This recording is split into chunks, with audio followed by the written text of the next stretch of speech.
Atenção alunos, vai começar a aula. Com vocês o professor Gil Kane. Hoje a gente vai ver Artist Edition dele do Homem-Aranha. Comigo com detalhes depois da vinheta.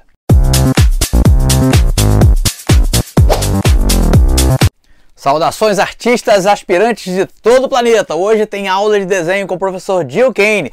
Nesse quadro de lançamentos do canal, a gente sempre traz um lançamento nostálgico, e o que mais nostálgico do que os originais do Homem-Aranha desenhados pelo mestre Gil Kane, incluindo aquela sequência famosa de histórias na qual saiu sem o Comic Code Authority, pois tratava do tema de abuso de drogas. Eu preparei para vocês um clipe passeando por todo esse livrão aqui com mais de 200 páginas lançadas pela IDW no meados do ano passado e que você também pode ter aí na sua casa. Eu estou colocando aqui na descrição desse vídeo um link direto lá para a Amazon e você fica de olho, porque de vez em quando pinta desconto nesse livro aqui. Eu consegui o meu com um belo desconto, não dei mole, e vai para minha coleção de Artist Edition.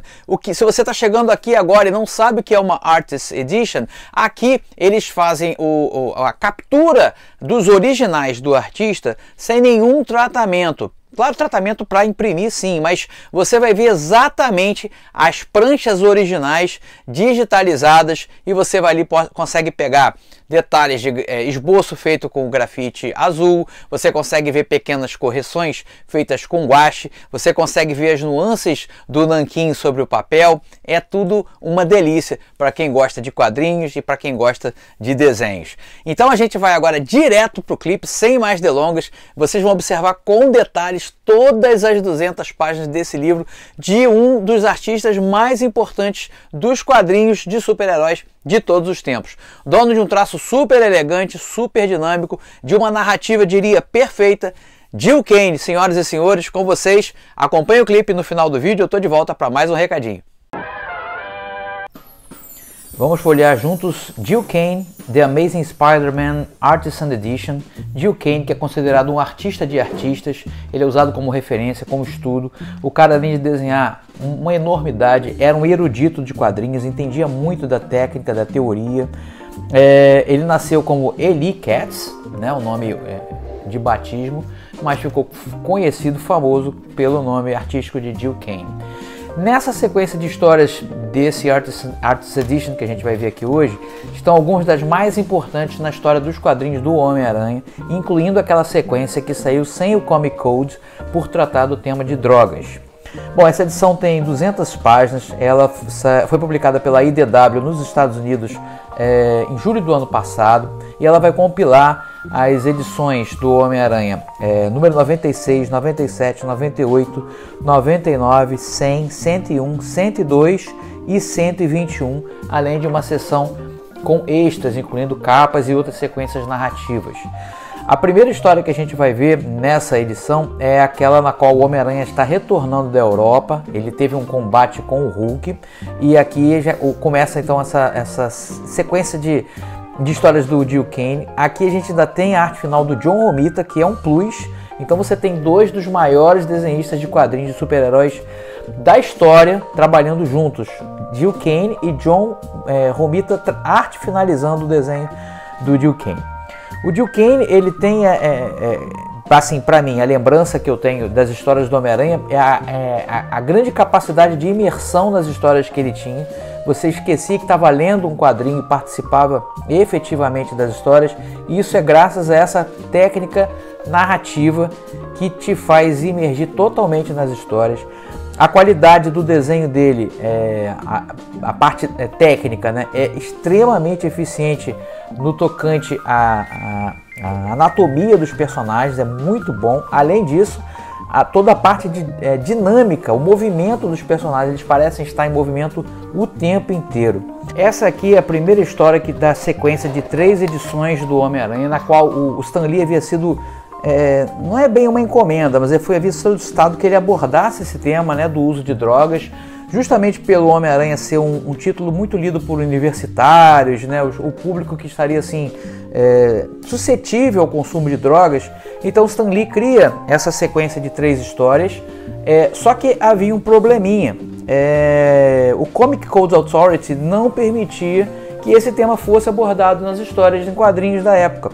E aí, depois da história feita, o Comic Code retornou reprovando a história e o Stan Lee mandou tocar o pau. Faz assim mesmo, vamos publicar sem o Comic Code. E assim foi feito. São 3 edições do Homem-Aranha que saem sem o Comic Code na capa. E nessa história a gente vai ter, além da importância por trás dos planos, né, dessa coisa de romper com o Comic Code, não totalmente, porque depois volta o Comic Code para as histórias do Homem-Aranha, tem a volta do Duende Verde, que havia caído, né, a memória dele apagada depois do último conflito com o Homem-Aranha, que ele retorna. E isso a gente sabe onde vai dar mais pra frente, inclusive está aqui nessa edição. Não vou estragar a surpresa, mas no final vocês vão ver, né? Quem é leitor do Homem-Aranha sabe que pra mim é a história mais chocante do Homem-Aranha, é uma coisa que me deixou realmente assim, eu quase chorei. Eu lembro do dia que eu comprei a revista, eu devia ter uns 12 anos, eu quase chorei na banca folheando aquela revista. Aqui então a gente vê o Harry tomando, abusando de drogas, já caindo aqui quase numa overdose, né? E o comportamento dele mudando, a maneira como o traficante aborda ele na faculdade, tudo isso feito de uma maneira muito crua, né? Muito realista, bem diferente da fantasia de quadrinhos de super-heróis. Bom, falando da edição em si e da emoção de você ver um original tão de perto, né? Eu sempre falo quando eu vou folheando um Artist Edition desse, é o mais próximo que você vai chegar de um original, de um artista desse. Então você consegue ver não vou dizer imperfeição, porque para mim ele não tem imperfeição no quadrinho do Duke Kane. Eu não consigo enxergar nada que assim que isso aqui podia ser melhor. Não tem isso. Mas você consegue ver as correções, né? Essa coisa que isso aqui é a marca registrada do Duke Kane. Você pegar ele bota uma figura num segundo plano e figuras menores em planos atrás e na frente da figura principal, numa sequência que transforma a narrativa, né, quase uma sequência de sonho, apesar daqui ele não está sonhando o personagem. Como as demais edições do Artist Edition, você tem algumas páginas que não são escaneadas direto do original, como essa que está aqui. Por que eles colocam isso? Eles colocam para você, se você for ler isso como um quadrinho, para que essa leitura não seja interrompida. Eu sempre falo, você pode ler esse livro como fosse um livro de quadrinhos, mas no meu caso, por exemplo, eu não leio as histórias, eu só observo as artes, porque as histórias eu já li, né? Eu tenho elas em outros formatos, algumas delas inclusive eu já comentei. Mas aqui para mim o lance quando eu vou desenhar, eu estou trabalhando numa página, preciso de uma inspiração, eu quero ver como o artista resolveu determinada cena, então eu recorro a isso aqui como fosse um material de estudo mesmo. Então para mim é um material de inspiração e de estudo, de como que os artistas resolvem cenas, sequências narrativas, luz e sombra, e fica mais claro aqui dessa maneira do que ver o quadrinho já impresso e colorido, porque você consegue acompanhar melhor o pensamento gráfico de quem está trabalhando. Além disso, é o barato de você ver as pequenas correções de texto.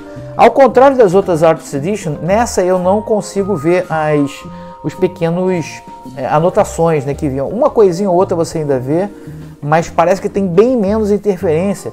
Talvez, e aqui é chute meu, não tem informação disso no livro, talvez seja porque aqui a gente vai vendo a passagem de bastão, o Stan Lee saindo dos roteiros, e aí vem o Roy Thomas e o Gary Conway, que começam a assumir os roteiros, provavelmente adotando um roteiro um pouco mais tradicional, ao contrário do método Marvel que o Stan Lee desenvolveu na época do início da Marvel, justamente por ele escrever praticamente tudo, ou pelo menos plotar, né, todas as edições. Então era uma coisa mais baseada na conversa, deixando a cargo do desenhista a questão de narrativa, de divisão de cenas e tudo mais. Aqui você vê inclusive a inserção de anúncios, aonde iriam os anúncios. Você vê muita parte de correção de colagem, né, e guache branco. Texto corrigido com guache branco, algumas correções, tira alguma coisa de linha do desenho também, né, com guache branco. Mas como eu falei, são pequenos ajustes, porque o Duke Kane, assim, eu posso colocar ele, se eu sempre falo que o John Romita é o melhor desenhista do personagem para mim até hoje, John Romita Sênior, é o que eu acho que pegou melhor o espírito do Aranha, mas eu acho que o Duke Kane viria em segundo lugar. Gosto muito do desenho do Duke Kane, não só aqui no Homem-Aranha, mas de maneira geral. Outra daquelas sequências que marcou muito, ele fazia muito também isso aqui, aprendi a desenhar muito nariz com o Duke Kane, e essas tomadas Warm View, né, de baixo para cima, com essa Ashura levinha no nariz, isso é muito elegante. Olha aqui as correções, principalmente eu noto no rosto do Peter, eles tiram bastante linha, tiram peso, acho que para deixar o personagem mais jovem, né? Mas olha, de todos os Artist Edition, esse aqui eu acho que tem mais páginas dos que eu comecei a colecionar.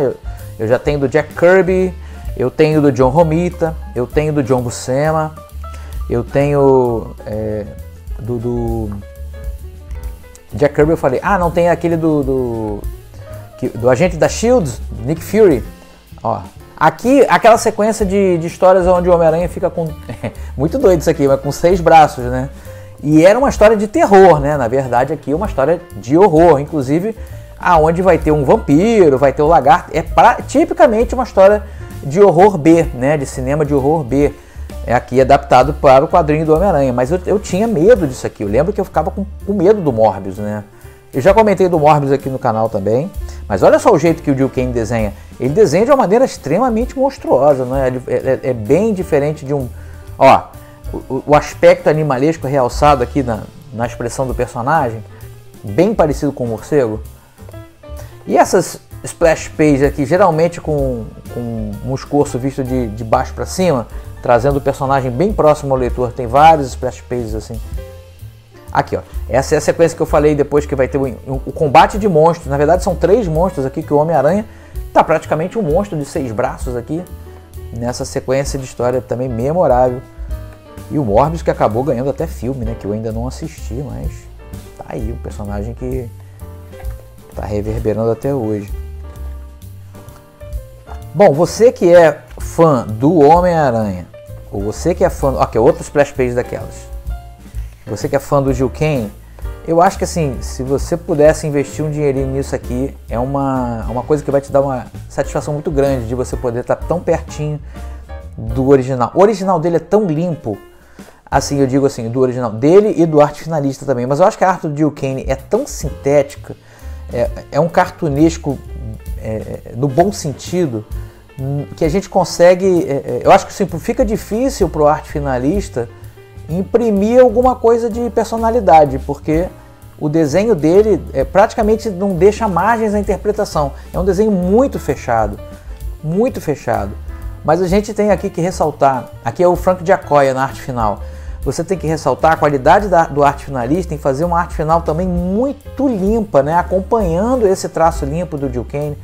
Tem umas massas de preto e branco, ó, aqui, ó, as massas de preto e branco sem Ashura, tá vendo? Que você nota que isso já estava indicado no desenho. As Ashuras são muito limpas também. E aqui a gente chega naquela história que eu falei, que me fez chorar, né? Inclusive tem um livro com esse nome, né? O Dia que a Marvel Me Fez Chorar, parece que é um livro que tem esse nome. É A Morte da Gwen, né, cara? Por que vocês fizeram isso, né? Por que vocês mataram a nossa namoradinha, né? Era namoradinha do Peter, mas era namoradinha de todo mundo, né? Essa cena até hoje muito impactante. Então você pode ter aqui o contato, né? Tá bem próximo de uma cena que reverbera até hoje, todo mundo lembra, uma das histórias mais importantes da Marvel, A Morte da Gwen, e esse quadro final aqui, inesquecível. Aqui a gente termina as histórias que são abordadas, aqui a gente vai ter tipo extras, então tem a sequência narrativa de combate entre o Homem-Aranha e o Dr. Octopus, aqui tem 10 páginas. Isso aqui que eu acho muito legal. Outro dia eu estava conversando, o Tito tem também, um amigo meu, Tito Camilo, ele tem a edição do John Romita, e ele estava perguntando no nosso grupo lá, gente, o que é essa coisinha branca? Como faz isso aqui? Aí cada um tentando chegar numa conclusão do que seria. Eu falei, pincel seco? Aí ele falou, não, pincel seco não ia ficar tão pontilhadinho, né? Aí eu lembro que eu li numa entrevista, não sei, acho que foi no livro do Will Eisner, que eles, né, nos áureos tempos, quando não tinha computador, era tudo feito na unha, eles inventavam muito... Aqui também, essa curvinha branca aqui, tá vendo? Eles inventavam instrumentos para conseguir o efeito que eles queriam, porque não tinha nada que fizesse aquilo. Você vê como é que são as coisas. Aqui tem primeiras páginas, né, splash page, olha que coisa bonita isso aqui. Olha como que ele se utiliza do peso do traço, do contorno do personagem, para poder destacar, isso eu falo para os meus alunos, o cenário. Então você tem um peso de linha lá atrás, bem mais leve, Ó, repara aqui na coxa, aqui no braço, no torso do personagem, como que as linhas são grossas, ó. Eu digo do contorno. Técnica de arte final, mérito do arte finalista e do desenhista também. Aqui é outros splash pages, sempre com um enquadramento diferente, né? Então olha só, o que traz o foco aqui nessa primeira página aqui pro personagem é um vilão voando de cabeça para baixo. Ele forma um quadro, tá vendo? Quase um arco aqui, ó. Na proporção áurea você pode ver, né? Se você for fazer direitinho aqui, tem proporção áurea. Aqui são capas, né? Essas aqui no caso tem o Comic Code. E aí é legal notar como o logotipo era colado e depois o cenário era completado por trás, né? Porque isso aqui não tinha como fazer na mão, né? Então ele colava uma reprodução fotográfica aqui e por cima eles completavam. E várias coisas aqui coladas, ó.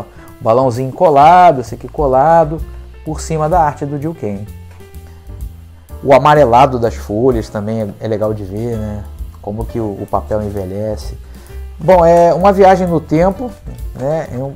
E um grande prazer observar a arte desse verdadeiro mestre, Gil Kane. Vem desenhar comigo no curso mais bem avaliado pelos alunos. Resultados reais logo na primeira semana. E o dobro do acesso. Pague um ano, assista 2.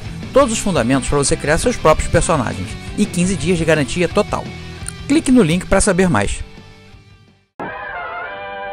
Se você gostou dessa Artist Edition e quer ter na sua casa um exemplar, já falei, tem um link aqui na descrição do vídeo que te leva direto lá para a Amazon, onde tem esse livro à venda. E você também pode adquirir outros Artist Edition que estão por lá também. Eu, por exemplo, aqui na minha coleção eu já tenho do Jack Kirby, conforme eu falei no vídeo, tenho do John Buscema, tenho do John Romita, tem uma pilha ali de Jack Kirby e todos eles com essa pegada onde você consegue ver todo o trabalho do artista ali, anotação e na margem de página. É uma delícia. Para quem gosta de desenho, é muito satisfatório pegar esse livro e folhear sem compromisso ali, ficar só bebendo, né, daquela fonte ali, tão perto de você, o mais próximo, acredito que você vai ter de estar de um original ali desses artistas. Bom, agora vamos para aquele papo, né? Spoiler, o que vai ter aqui no canal? Sexta-feira a gente vai trazer no quadro Pérolas Escondidas. Essa aqui eu desencavei realmente assim, lá do fundo do baú.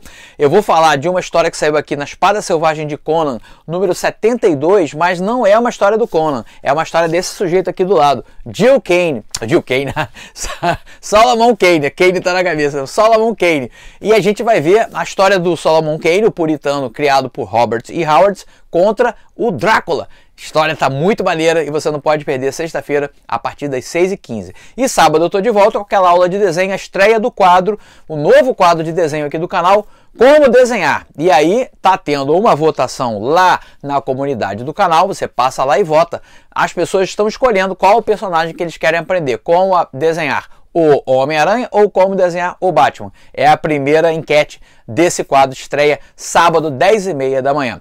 Vou ficando por aqui reforçando o meu convite, vem desenhar comigo no curso Desenhando Heróis. Se você gosta de desenhar desse estilo aqui, ó, super-heróis, terror, ficção, tem um link aqui na descrição desse vídeo onde você pode visitar o site onde eu explico tudo bonitinho sobre o meu curso, que é um dos maiores do mercado, com mais de 160 aulas e tem garantia de 15 dias para você explorar tudo sem risco nenhum. Caso você não goste do método, não se adeque, você pode pedir sem reembolso, se o risco é zero. Se você quiser conhecer o meu trabalho como quadrinista independente, tem os meus trabalhos do Salomão Ventura e do Esquadrão Vitória lá no site do Salo. Dá um pulinho lá, você pode ler inclusive quadrinhos de graça. Se quiser algum impresso, é só pedir, compra lá e eu mando autografado para você, beleza? E se quiser me seguir no Instagram, por lá eu tô todo dia também, aqui tem um link, clica lá e vai me seguindo direto, basta clicar, vai direto pro Insta. Fico por aqui, a gente se vê sexta-feira. Tchau, pessoal!